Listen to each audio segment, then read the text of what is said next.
Yan, si Pinoy Equatorial, ayan, di ba? Masipag siya. Pero sa, yun nga, kung ang mga kalaban niya is yung, ano yun tawag dyan? Charity vlogger sa buong Pilipinas, yung views niya is hindi pa sapat. Hindi pa sapat. No? Ayan. So, kung mas tumaas pa yung views niya, pwedeng number 1 siya, ganun, sa ginagawa ni Ninong Chulay na content. Malaki respeto kasi ni Edo sa Europe, hindi. Ayan. Okay lang naman, paminsan-minsan, wala mong problema. Gaya ni Dan, sinasabihan ko si Insan. Insan, okay lang, ano. Actually, nagpapaalam sa akin si Dan, pero hindi i-vlog. Ako lang nagsasabi na, sige Insan, kahit mag-vlog ka, vlog mo kami kundi. Yun. Malaking tulong din kasi sa channel nila, lalo na nung time na yun, nagpapabahay si Dan. Diba? So, malaking bagay na maisama si Joy sa kanyang channel.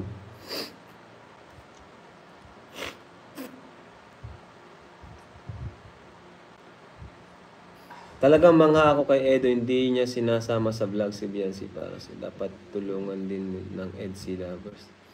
Ayan. Masaya naman si Eds sa kung anong meron siya. Hayaan niyo po si Eds. Kayo lang, yung mga ano lang po ang namumroblema. Pero si Eds, kontento na yan sa kung anong meron siya. Ayan.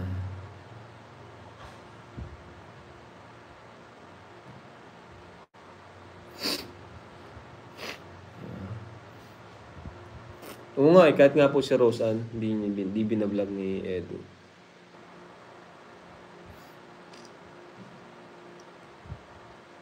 Wala naman pa kasi Papa Jobs ang importante sa kanyang mga tula. Ay, Papa Jobs, wala yung pakialam dyan. Sabi ko nga, ang importante kay Papa Jobs, si Carla at pagkain.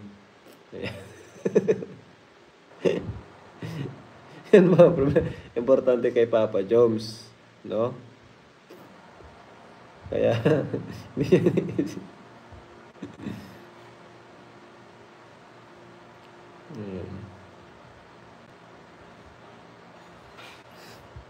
Kuya Rab, may tampo ka ba kay Dara? Bakit di mo siya pinupunta? Ay, hindi naman po.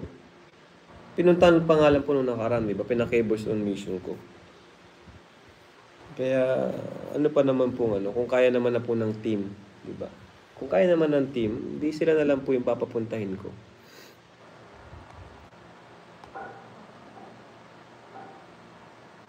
Kuya Rab, sana payagan nyo naman si Edo na mag-vlog kay Biancy. Ay, yun na nga. Sinabi ko na kanina na ilang beses ko na po yung inaano, pero siya mismo yung umaayaw. Ayaw po yung i-vlog si Biancy. Hintayin nyo na lang pong maging magjowa na sila. No? Malay nyo po. Pero di natin sure, baka magjowa na.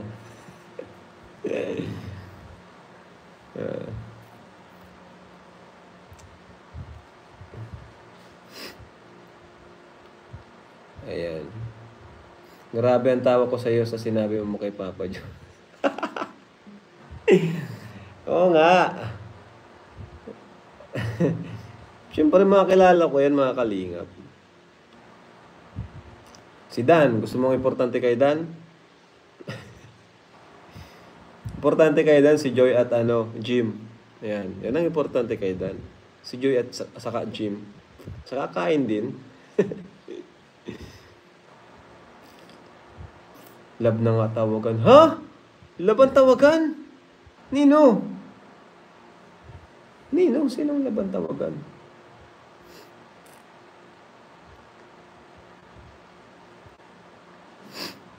Nako, pag kinasal ang EDC, guys, dapat best man ako.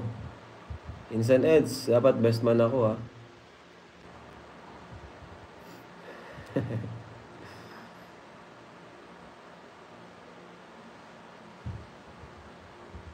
Isama Rabang Ed Pau sa Baguio. Ayo po.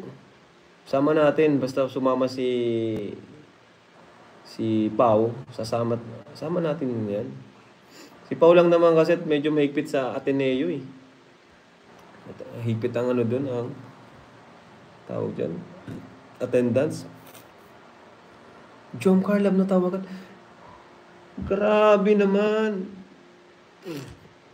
Natatawa ako sa voice over nyo. Ayun nga po. Kasi yung voice over na yon talagang napapanood ko yung, habang pinapanood ko yung vlog, doon nag-ano yung reaction ko. And then, sabi ko, voice over ko na lang. Diba? Kasi habang nanonood din, habang nag-edit din ako, nag-ano rin ako eh. Parang di ko naman kasi talaga alam yung mga pinag-uusapan sa vlog. Di ko naman alam totally lahat. Kaya minsan nagugulat din ako sa pinag-uusapan nila. Yung aning sabi ni Biancy na kaya ka pala yung nag-chat sa akin. Binuking niya si Eds, di ba? Ang chat pala ni Eds kasi papunta kami doon. Parang chinat niya ata si Biancy na gusto niyang makita. Gusto daw niyang makita si Biancy. Ay, nako. Binubuking ni Biancy si Eds ah.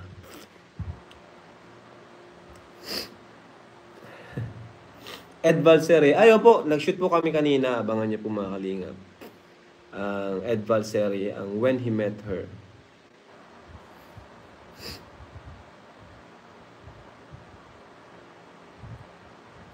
Kalingap Rob, si Edu at Dan nag-charity at the same time, staff mo pa rin. Hati ang oras nila compared to Ruel na focus sa channel niya. Kaya malakas. Opo, yun po yun. Kaya wag po natin i-compare, Huwag natin i-compare. Kasi, yes, si Edu, si Dan, Jomar is pinagsasabay nila yung staff ko siya. Pagiging staff ko, no?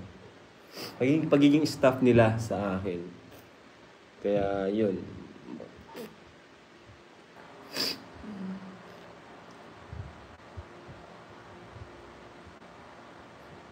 Ayan. Eds Lab tawagan. Si Eds Lab ang tawag niya kay Biancy. Ay, grabe. Totoo ba? Ay, naku, pag yan ang tawagan, nagkakatuluyan talaga. Kasi yan din ang tawagan namin ni Chuck eh. Maganda kasi yan, Love. Hi, Love. Hi, Love. Good morning. Ay, nako. Di makasalita si Eds. Oo nga eh. Di nakasalita si Eds noon. Nung sinabi ni Biancy, nasa isip niya, pambihira ka, binubuking mo ako. Kalinga Prab, kailan pong shooting ng Jomcar? Ayan, may bulong po tayo, kasi si Ninang Connie, nag-sponsor po siya ng overnight photoshoot ng Jomcar sa isang isla. Grabe, guys. Saya nun, di ba? Kung makapag photoshoot tayo at the same time, outing na rin sa isang isla. May bonfire, ihaw. Grabe, ang ganda nun, guys. Matagal na rin kami din nakaganon eh. Matagal na rin kami din nakapag-outing. So, kung matuloy yun, the best yun, mga kalingap.